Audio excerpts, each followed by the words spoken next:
लासलगाव म्हटलं की परमपूज्य भगरीबाबा यांच्या पदस्पर्शाने पावन झालेली व अहिल्याबाई होळकर यांच्या कर्तृत्वाने समृद्ध झालेली भूमी म्हणजे लासलगाव. लासलगावमध्ये जर आपण बघितलं तर आज जी काही बाजार समिती अस्तित्वात आलेली आहे, साधारणतः 1 एप्रिल 1947 साली या बाजार समितीची निर्मिती या ठिकाणी झाली. या बाजार समितीची निर्मिती करत असताना प्रमुख उद्देश म्हणजे तत्कालीन परिस्थितीमध्ये त्या ठिकाणी शेतकरी त्या ठिकाणी नागावला जायचा, आडवला जायचा, मग त्याला कुठंतरी न्याय देण्याच्या भूमिकेतून या बाजार समितीची निर्मिती झाली. शेतकऱ्यांच्या शेतीमालाला रास्त भाव त्या ठिकाणी मिळावा, आलेल्या मालाचं त्याचं योग्य वजन माप व्हावं, या भूमिकेतून खऱ्या अर्थानं बाजार समितीची निर्मिती झाली आणि त्याच उद्देशाने बाजार समिती आजपर्यंत कार्य करत आहे. बाजार समितीचा संपूर्ण जर आपण प्रवास या ठिकाणी बघितला तर अनेक स्थित्यांतरे या बाजार समितीने बघितलेले, अनेक अडचणींना, अनेक संघर्षाला सामोरं जात या बाजार समितीचा हा संपूर्ण जो प्रवास आहे हा या ठिकाणी आपल्याला बघायला मिळेल.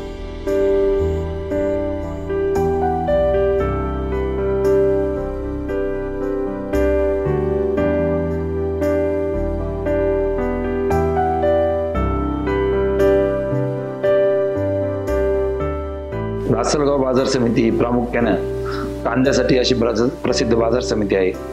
परिसरातील आणि जिल्ह्यातील बहुतांश शेतकरी आपला कांदा हा विक्री करण्यासाठी लासलगाव या बाजार समितीस पसंती देत असताना दिसत आहे. प्रामुख्याने परिसरातील आणि नगर असो, धुळा असो, या परिसरातून शेतकरी आपला कांदा हा विक्रीसाठी लासलगाव इथे आणत असतात आणि शेतकरी आल्यानंतर त्यांना योग्य प्रकारच्या सुविधा देण्याचं काम ही बाजार समिती करते. आपण जर बघितलं तर आज लासलगावचा कांदा हा जगभरामध्ये पोहोचलेला आहे. या लासलगावच्या कांद्याबद्दल जर बोलायचं झालं त्या कांद्याला या परिसरातील जी काही भौगोलिक परिस्थिती, कमी पाण्यामुळे कांदा शिवाय दुसरं कुठलंही पीक घेणं या ठिकाणी शेतकऱ्यांना शक्य नसल्यामुळे प्राधान्याने शेतकरी या ठिकाणी कांदा लावण्याला प्राधान्य देताना आपल्याला सर्वांना दिसत आहे आणि अत्यंत उत्तम प्रतीचे कांदा पीक या ठिकाणी परिसरातील शेतकरी घेताना आपल्याला सर्वांना माहितीच आहे. परंतु ज्या पद्धतीने त्या ठिकाणी तो खर्च त्या ठिकाणी करत असतो, सातत्याने जो त्या कांद्यासाठी राबत असतो, त्या बदल्यात त्याचा जो काही मोबदला आहे तो त्याला या ठिकाणी मिळताना दिसत नाही. आणि यासाठी सुद्धा बाजार समिती सातत्याने राज्य शासन असेल, केंद्र शासन असेल, यांच्याकडे सातत्याने फॉलोअप त्या ठिकाणी करत असते की ज्या काही शेतकऱ्यांचा जो खर्च होत असतो तो खर्च किती झालेला आहे, त्याला उत्पन्न किती अपेक्षित आहे, या संपूर्ण गोष्टी सातत्याने बाजार समिती केंद्र शासनाकडे शेतकऱ्यांच्या वतीने मांडतच आलेली आहे. आपल्या रोजच्या आहारातील सगळ्यात महत्त्वाचा घटक असलेला हा कांदा आणि त्याचा प्रवास आपल्याला वाटतो तितका सोपा नाही.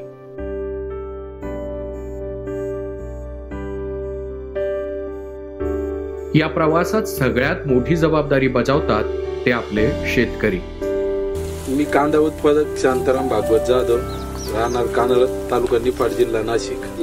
उन्हाळ कांदा काढणीचा आम्ही सुरुवात केलेली आहे आणि त्याची आम्ही लागवड 4 महिन्यापूर्वी साधारण केली होती. कांदा एक 4 महिन्यानंतर तो परिपक्व झाल्यानंतर आम्ही साधारण लेबर लावून तो कांदा काढतो. जमिनीतून काढल्यानंतर कापून तो ट्रॉली टाकून घरी आणतो आणि घरी त्याची प्रतवारी केली जाते.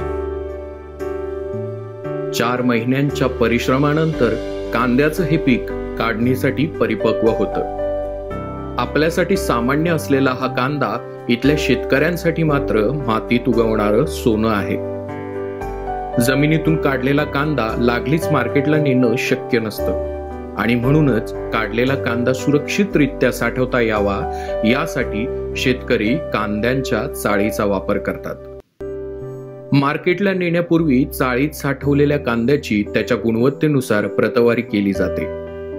एक्सपोर्ट क्वालिटीचा, मध्यम श्रेणीचा आणि सुमार दर्जाचा अशा 3 प्रकारात कांद्याला विभागलं जातं.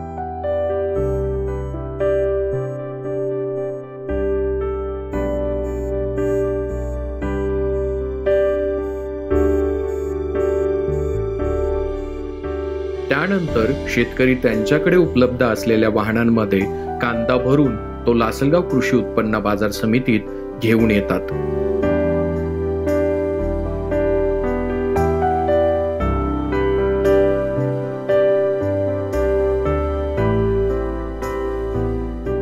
प्रथमतः त्याची गेट एंट्री केली जाते बाजार समितीवर माल विक्री करत असताना.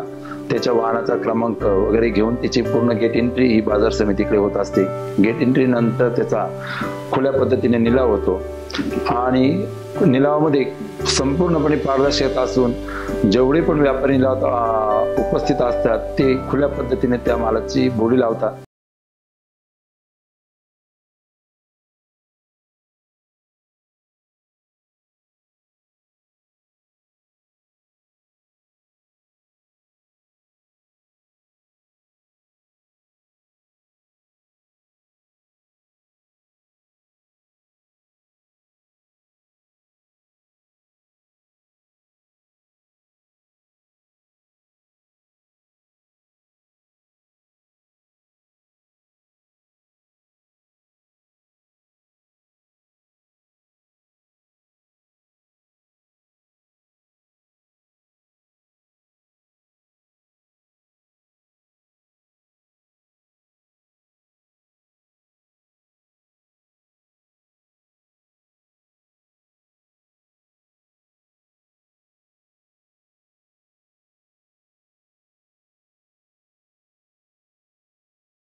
आणि त्याला उच्च प्रतीचा दर मिळाल्यानंतर तो माल ज्या व्यापाऱ्याने खरेदी केला आहे त्या व्यापाऱ्याच्या खरेदी केंद्रावर खाली होण्यासाठी जातो.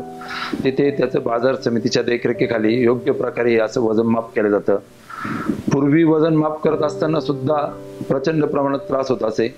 पूर्वी इलेक्ट्रॉनिक काट्यांची सुविधा नव्हती. त्या काळात अक्षरशः 3-3, 4-4 दिवस हे शेतकरी मुक्कामाला लासलगावमध्ये असायचे. बाजार समितीने नंतर इलेक्ट्रॉनिक काट्यांचा वापर सुरू केला आणि एक आमूलाग्र बदल बाजार समितीच्या कामकाजात घडून आला.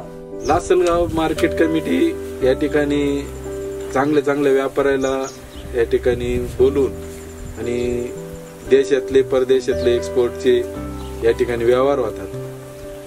त्याच्यामुळं आम्हाला 2 पैसे कधी वाढून इतर मार्केट कमिटीपेक्षा जास्त मिळतात. कॉन्क्रिटीकरण मस्त प्रशस्त असा आवार आहे. आम्हाला त्या ठिकाणी धुळीची आणि ट्रॅक्टर लावण्यासाठी योग्य जागा असल्यामुळं आम्हाला कोणतीही तकलीफ होत नाही.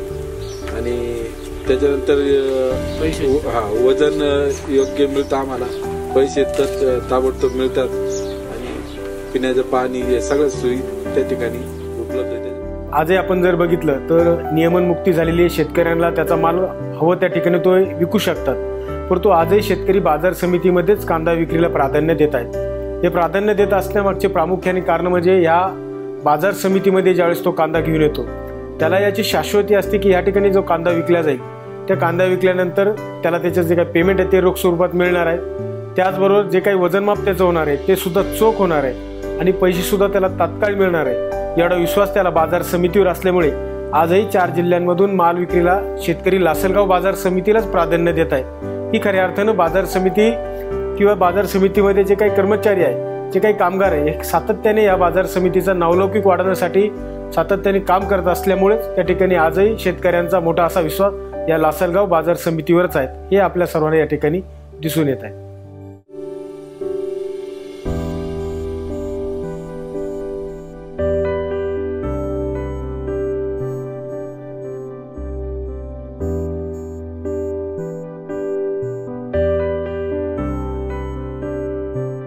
लासलगाव बाजार समिती कांद्यासाठी प्रसिद्ध आहेच, पण येथे भुसार मालाची सुद्धा मोठ्या प्रमाणावर आवक होते.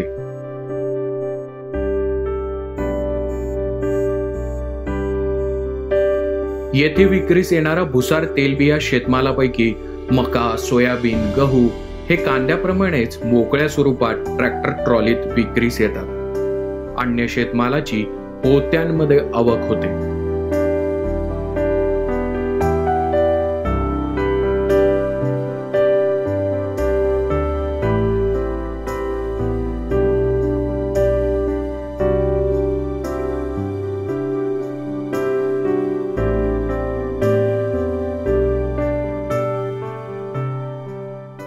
लासलगाव बाजार समिती नुसतीच कांद्यासाठी प्रसिद्ध राहून चालणार नाही हे लक्षात घेऊन जयदत्त होळकर यांच्या नेतृत्वाखाली आम्ही सर्व संचालक मंडळाने ते भाजीपाला मार्केट चालू करण्याचा एक महत्त्वपूर्ण निर्णय घेतला आणि हा निर्णयाचे आज इथं मोठ्या प्रमाणावर बदल होताना दिसत आहेत.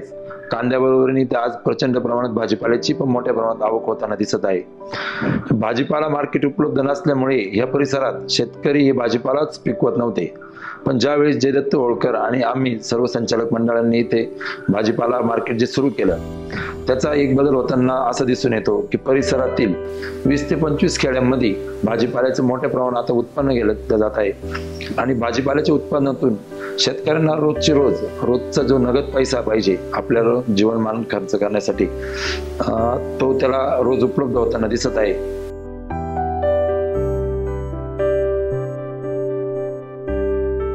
कांद्याला मिळणाऱ्या भावाची अस्थिरता बघता लासलगाव कृषी उत्पन्न बाजार समितीच्या संचालक मंडळाने येथील शेतकऱ्यांना कांद्यासोबतच पालेभाज्या व फळभाज्या उत्पादित करायला प्रोत्साहित केलं आणि त्याच्या विक्रीसाठी लासलगाव कृषी उत्पन्न बाजार समितीच्या आवारातच बाजारपेठही उपलब्ध करून दिली. पालेभाज्या व फळभाज्यांची ही लिलाव प्रक्रिया सदोष पार पडावी यासाठी संचालक मंडळाचे पदाधिकारी अनेकदा इथे स्वतः जातीने हजर असतात.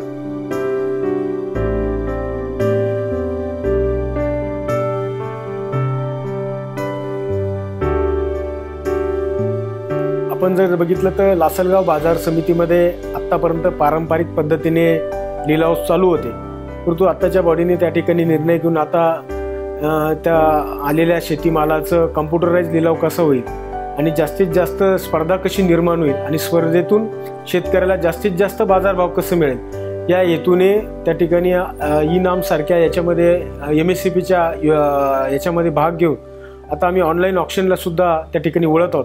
ऑनलाईन ऑक्शनमुळे राज्यभरातून कोणताही व्यापारी त्या ठिकाणी लासलगाव बाजार समितीमध्ये किती आवक झालेली आहे, आजचे बाजारभाव काय आहे, त्याचबरोबर शेतकऱ्यांना सुद्धा त्या ठिकाणी माहिती होणार आहे की राज्यभरामध्ये आपण पिकवलेला माल किंवा आपण विक्रीस आणलेल्या मालाचे बाजारभाव काय आहेत, काय बाजारभावाने राज्यामध्ये त्या मालाची विक्री होत आहेत हे सुद्धा शेतकऱ्यांना बाजार आवारामध्ये दिसणार आहे, जेणेकरून आपला माल विक्री करायचा किंवा थांबायचा हा सुद्धा निर्णय आता शेतकरी भविष्य काळामध्ये घेऊ शकतो. अशा पद्धतीने बाजार समिती वाटचाल करत आहे. बाजार समितीत माल विक्री करत असताना शेतकऱ्याला इथं आल्यानंतर आपण स्वस्त दरात जेवण उपलब्ध करून दिले आहे.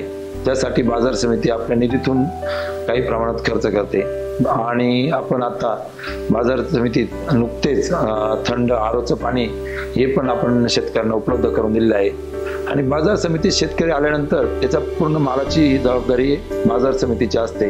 पूर्ण बाजार समितीचा आवार हे वॉल कंपाऊंड करून पॅक करण्यात आलेलं आहे, जेणेकरून बाजार समितीच्या आवारात कुठल्याही प्रकारचा अनुचित प्रकार हा घडला जात नाही.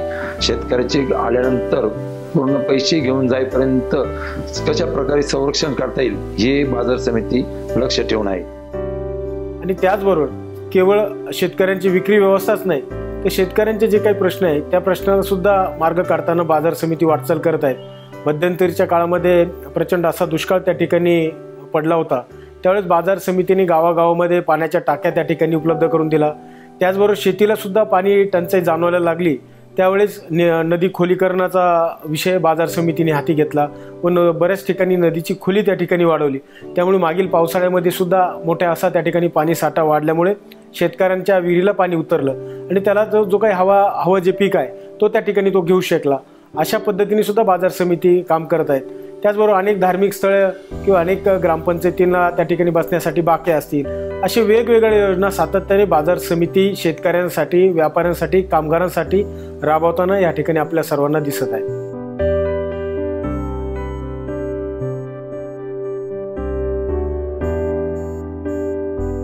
आणि या सगळ्या योजना संचालक मंडळाला तडीस नेण्यासाठी खऱ्या अर्थाने मदत होते ती इथल्या बाजार समितीच्या कर्तव्य दक्ष अशा पदाधिकारी व कर्मचारी वृंदाची.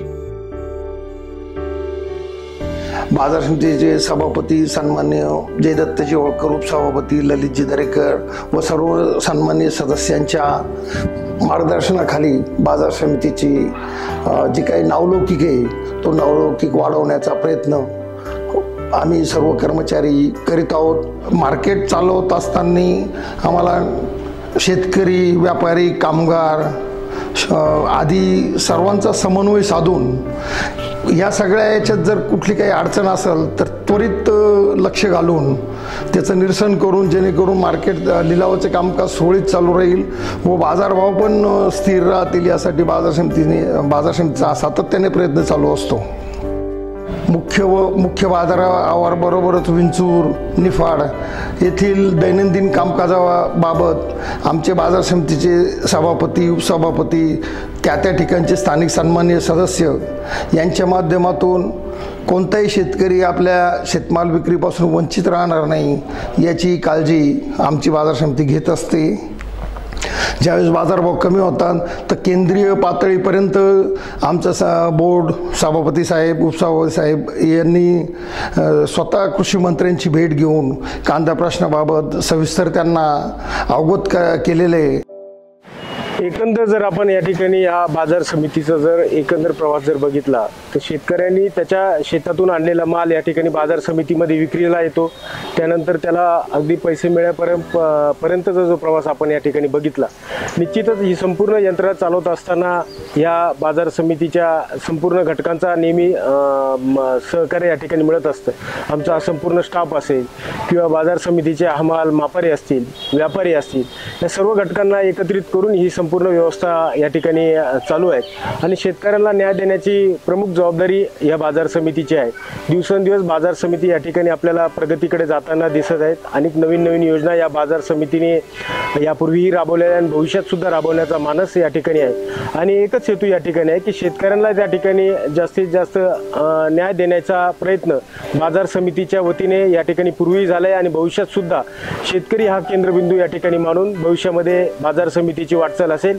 या ठिकाणी आमचा संपूर्ण स्टाफ जो आहे हा एका कुटुंबाप्रमाणे या ठिकाणी सातत्याने वावरत असतो आणि शेतकऱ्याला न्याय देण्याची भूमिका सातत्याने या बाजार समितीची असते, या संपूर्ण घटकांची असते. या निमित्ताने मी संपूर्ण बाजार समितीतील घटकांचे आभार व्यक्त करतो. धन्यवाद.